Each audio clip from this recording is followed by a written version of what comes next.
आज की बातचीत का विषय अंग्रेजी में अपनी रोजमर्रा की बातें बताने का एक बहुत ही सरल तरीका है। हाँ, खास तौर पर वो वाक्य जो मैं से शुरू होते हैं। जैसे मैं पानी पीता हूँ या मैं किताब पढ़ता हूँ। ये बहुत बेसिक हैं, पर यही गड़बड़ होती है। और ये जानना इसलिए ज़रूरी है क्योंकि अपनी दिनचर्या के बारे में बताना ही मतलब अक्सर अंग्रेजी में बातचीत की पहली सीढ़ी होती है। बिल्कुल। आज का मकसद इसी को एकदम आसान बना देना है। तो चलिए इस बनावट को थोड़ा खोल कर देखते हैं। इसका एक सीधा सा फॉर्मूला है ना? आई प्लस वर्ब का पहला रूप यानी V1 और फिर ऑब्जेक्ट।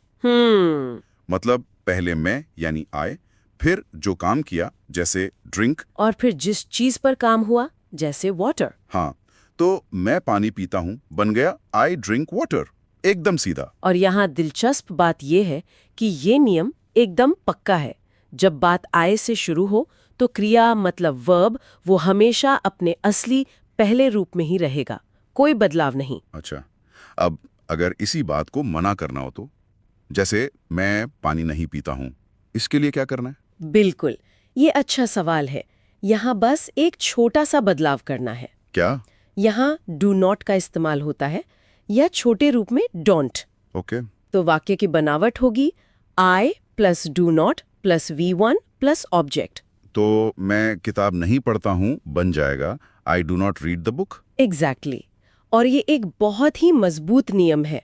नॉट अकेला नहीं आएगा, डू के साथ ही आएगा। और अगर यही बात सवाल के तौर पर पूछनी हो, जैसे क्या मैं किताब पढ़ता हूँ, यहाँ भी एक छोटा सा फेरबदल है शायद। हाँ, यहाँ भी एक छोटा सा बदलाव है। इसमें जो डू शब्द है वो उछलकर वाक्य के एकदम शुरू में आ जाता है। अच्छा, सबसे पहले? हाँ, सबसे पहले। तो बनावट बन जाती है do plus I plus V1 plus object. तो आपका सवाल बनेगा do I read the book. मतलब डू का शुरू में आना ही ये बता रहा है कि एक सवाल पूछा जा रहा है। बिल्कुल, वो एक सिग्नल की तरह काम करता है। इसमें एक और पहलू है। कभी कभी हम विनम्रता से अनुमति मांगते हैं। जैसे क्या मैं बैठ सकता हूँ? हाँ, ये थोड़ा अलग है। हाँ, ये बहुत अच्छा पॉइंट है। उसके लिए मे आई का इस्तेमाल होता है, जैसे मे आई सिट डाउन।